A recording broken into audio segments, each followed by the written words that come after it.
요한계시록 8장 6절부터 13절까지 읽습니다. 네, 오늘 요한계시록 19번째 시간입니다. 일곱 나팔의 재앙 첫 번째 시간입니다. 어제는 우리가 8장 1절부터 6절까지의 말씀을 살펴보았습니다. 이 요한계시록의 재앙의 순서들은 어떻게 됩니까? 두루마리 일곱인의 재앙이 있고, 그 다음에 이제 일곱 나팔의 재앙이 있고, 일곱 대접의 재앙이 있는 것입니다. 근데 이게 이제 신학자들 안에서도 논의가 되는 것이 이것이 그러면 이 땅에서 일어나는 현상으로 봤을 때는 이것이 그 순서대로 일어나느냐. 어떤 재앙들은 비슷비슷하거든요. 그래서 이거를 이제 순서대로 바라봐야 된다 하는 사람들이 있고, 또 그렇지 않다라고 하는 그러한 의견들도 있습니다. 그래서 이제 이 나팔 재앙부터 이제 슬슬 이제 저도 여러분들에게 그런 이제 신학자들의 견해들을 조금씩 소개하면서 또 우리가 주의해야 될 것들이 있어요. 딱딱 요게 시대별로 나타난다 이렇게 바라보는 그거는 우리가 이제 세대주의라고 하는데 그건 위험한 것입니다. 그리고요, 이미 우리가 살고 있는, 조금 전에도 기도하면서 그랬습니다만, 말세 지마를 살아가는 거라고 우리가 말을 해요. 말세의 끝을 살아가는 거예요. 말세는 언제예요? 예수님의 초림과 재림 사이를 말세라고 하는 거예요. 예. 우리는 지금 어디까지 열렸는지 우리는 다 판단할 수 없는 거예요. 근데 그거를 이게 순서대로 다 이렇게 되니까 어느 시대는 뭐에 해당된다. 어느 시대는 또 어떠한 현상에 해당된다. 이렇게 나누는 거는 논리적인 그런 어려움이 있어요. 그래서 일단 우리는 어떻게 보느냐, 지금 이 땅에서 일어나는 모든 일들, 사실 이거는 예수님이 초림하신 이후부터의 모든 일들은 말세의 현상이다라고 보아야 하는 것입니다. 그런데 이제 시간적으로는 우리는 지금 말세의 끝을 더 향해 가고 있다라고 하는 것이죠. 어제도 그런 말씀을 드렸습니다만 8장 1절 2절에 그 마지막 때에 성경에는 반 시간쯤 고요하더라. 아주 폭풍 전야와 같은 그러한 시간을 지나가기도 하는 거죠. 하나님이 심판을 멈췄나 할 정도로 아주 잔잔한 그런 시간도 때로는 지나가는 것인데 그것이 아니라는 거예요. 계속 재앙들은, 환난들은 이 땅에 있어지게 된다라고 하는 것입니다. 그러한 부분에 있어서 또 중요한 것이 있지 않습니까? 하나님이 그 일곱 나팔의 재앙을 시작할 때 어떠한 기점이 있는가? 성도들의 기도가 금향로에 담겨 올라간 그 성도들의 기도가 그 재앙을 가져오는 시작점으로 하나님이 사용하신다. 그들의 기도를 들어주신다라고 하는 것입니다. 오늘은 이제 6절, 7절부터 우리 네 개의 그 나팔이 불려지는 그러한 상황을 좀 보도록 하겠습니다. 천사가 나팔을 불면서 첫 번째 천사가 불었을 때 일어나는 일입니다. 이것은 어디에서 일어나는 것입니까? 땅 3분의 1이 불타버리는 것입니다. 수목의 3분의 1이 불타버리고 각종 풀들도 전부 다 불타버립니다. 큰 재앙이 일어나는 거죠. 가뭄을 상징할 수도 있습니다. 눈으로 보여지는 그러한 모든 곳의 화재로도 볼 수 있습니다. 이 천사가 그 나팔을 불었을 때 세상에 일어나는 그러한 모든 일들은, 그런데 중요한 것이 있습니다. 전 세계가 다 불탔다라고 말하지 않습니다. 3분의 1입니다. 전부 다 3분의 1이죠. 어떤 곳에서는 여전히 은혜가 존재하는 것입니다. 두 번째, 천사가 일어나서 나팔을 붑니다. 그랬더니 이번에 어디에서 일들이 일어납니까? 바다의 3분의 1이 피로 변하는 것입니다. 바다의 생물 3분의 1이 죽습니다. 배들이 무너지고 또 그러한 일들을 바다에서 재앙을 당하게 되는 것입니다. 육지와 바다의 3분의 1이 망가지는 것이죠. 세 번째 천사가 나팔을 불 때는 어떤 일이 일어납니까? 강들의 3분의 1과 또 물샘에 그 재앙이 떨어져서 그 물들이 쑥이 되었다라고 합니다. 써서 먹을 수가 없고 또 사람이 죽게 되는 것입니다. 이제는 육지 안에서도 이 강의 오염이 또 물의 근원의 오염들이 나타나는 것입니다. 첫째 천사의 나팔은 땅에 대한 심판, 둘째 천사는 바다에 대한 심판, 셋째 천사는 물 근원에 대한 그러한 심판, 재앙을 말합니다. 넷째 천사가 나팔을 붑니다. 어디에서 또 이러한 일들이 발생합니까? 천상에서 하늘, 해와 달과 별, 이러한 것들에 이상이 생기는 것입니다. 어둡지 않아야 할 때 어두운 것이 되고 이것들이 전부 다 질서가 엉망이 되어져가는 그러한 일들이 됩니다. 여러분들 저 북쪽으로 많이 올라가 보면요, 우리 핀란드라든가 이런 데는 백야라고 하죠. 1년에 몇 개월은 밤에도 그냥 훤한 그러한 때가 있습니다. 우리 여기 캘리포니아에 사니까 우리는 그냥 다 똑같은 것 같은데 저 위로 올라가면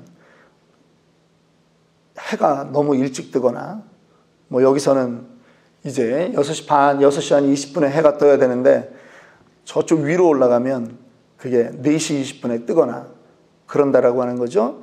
그런데 이것이 지금은 질서대로 되는 거예요. 질서대로 되는 거예요.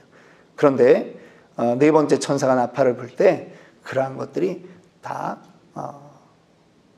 엉망이 되고 하늘의 재앙으로 그렇게 나타난다 하는 것입니다. 천재지변이 일어나는 거죠. 많은 일들이 일어납니다.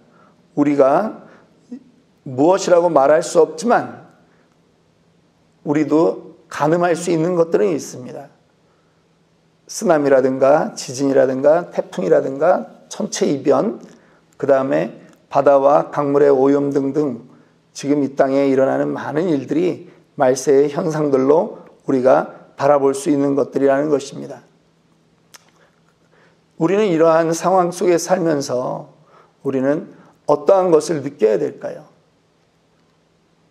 마지막 절에 13절에 내가 또 보고 들으니 공중에 날아가는 독수리가 큰 소리로 이르되 땅에 거하는 자들아 화가 있으리로다.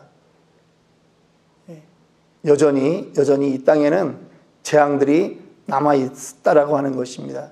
아직도 이 외에도 새 천사의 불 나팔 소리를 인함이라 하더라.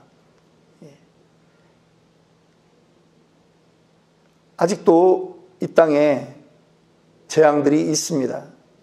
여러분들 그 재앙의 지금 나팔 소리와 함께, 나팔과 함께 나타나는 재앙들을 보면 뭐가 생각나십니까? 출애굽 때 그 애굽에 미쳤던 10가지 재앙들이 생각나지 않습니까? 그 재앙들 가운데 10가지가 전부 다 이스라엘 백성들까지 다 미친 게 아니에요. 몇 가지 재앙들은 이스라엘 백성들도 그렇게 재앙의 영향을 받았습니다. 그런데 어느 순간부터는 하나님이 그 고센 땅, 그들이 살고 있는 지역에는 상관이 없는 거예요. 지금 이 땅에서 받는 그 재앙과 환난에 그 영역은 3분의 1이라고 하는 것입니다. 세상의 3분의 1. 다른 어느 쪽에는 여전히 하나님의 은혜가 있는 것입니다. 살 길이 있다라고 하는 것입니다. 제가 찬양 그 하박국서에 진노 중에라도 긍휼을 잊지 마소서 하는 그 말씀을 참 좋아하는데요. 하나님의 진노가 있지만 하나님은 피할 길도 주시는 분이십니다. 믿으십니까? 하나님의 속성을 우리가 여러 가지로 규정할 수 있습니다. 공의의 하나님이시죠. 참과 거짓을 구별하십니다. 선과 악을 분명히 심판하십니다. 그럼에도 불구하고 하나님에게는 또 사랑이 있는 것입니다. 지금 이 재앙의 때에 그것이 전 세계에 임하는 것이 아닙니다. 3분의 1에 임하는 것이죠. 여전히 은혜가, 진노 중에도 은혜가 있다라고 하는 것입니다. 우리는 그러면 이 땅을 바라보는 우리의 눈은 어떻게 되어야 되느냐? 우리는 IT에서 지진이 났다. 혹은 엊그제도 어디 이쪽 에어리어에서 2.6 지진이 났는데요. 민감한 거죠. 우리가 민감해야 되는 거죠. 한번 나의 삶을 다시 한번 돌아보는 겁니다. 우리 캘리포니아에 살면요, 우리는 지진에 대해서 좀 둔감하지 않나요?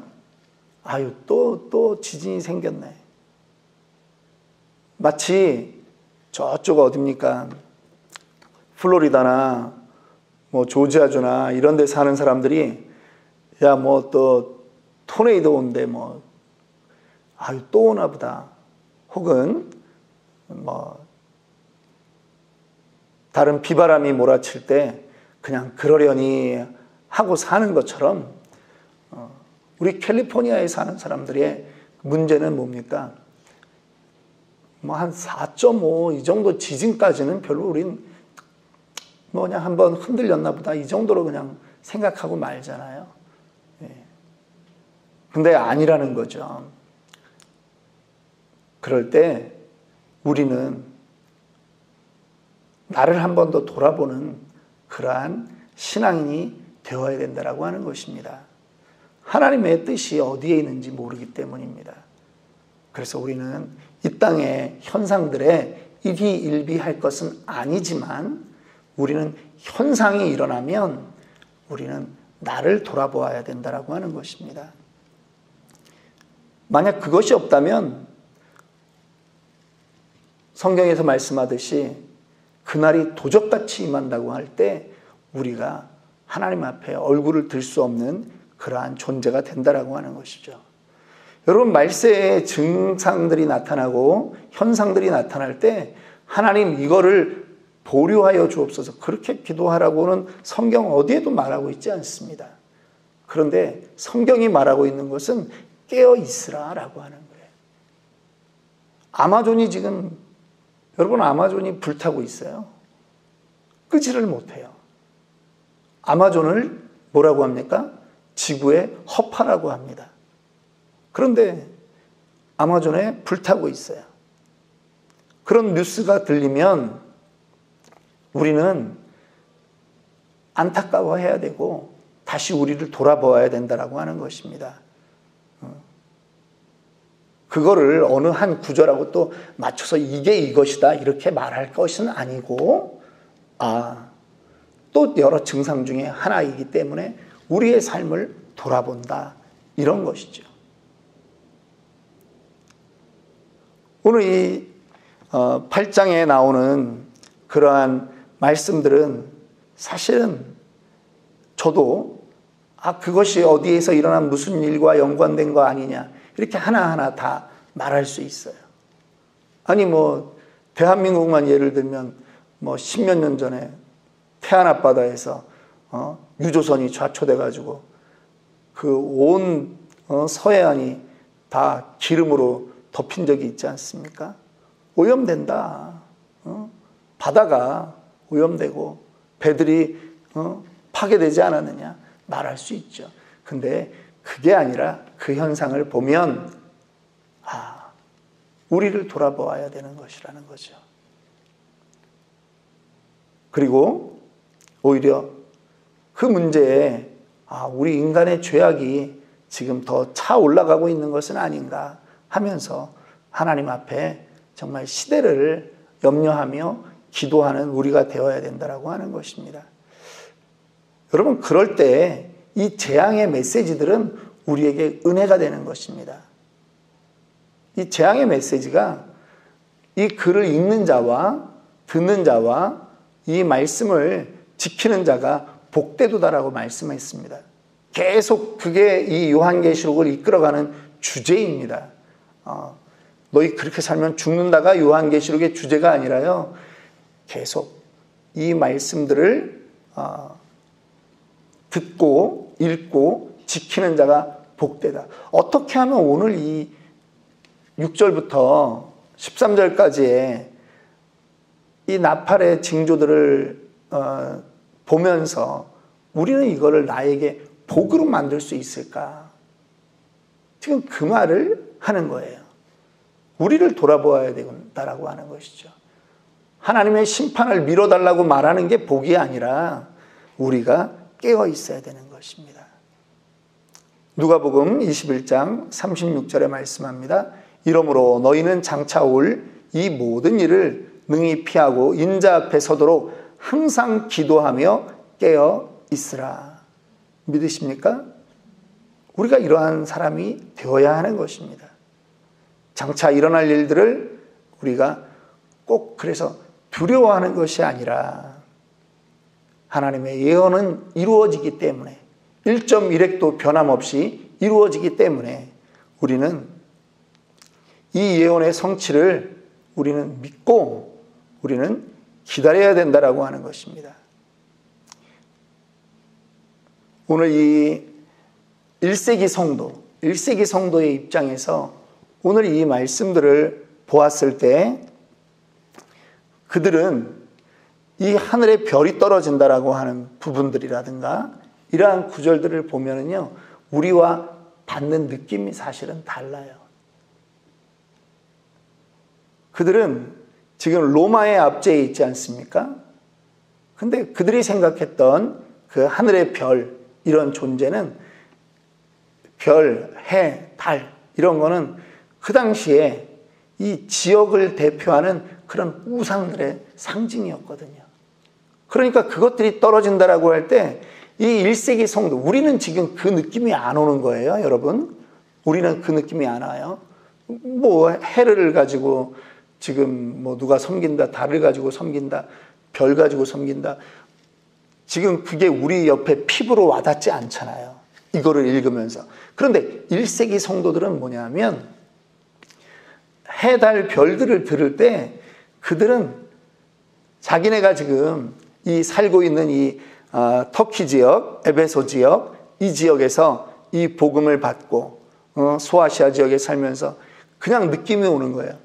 달, 저 옆에 저 옛날 지도로 말하면 메소포타미아 지역들,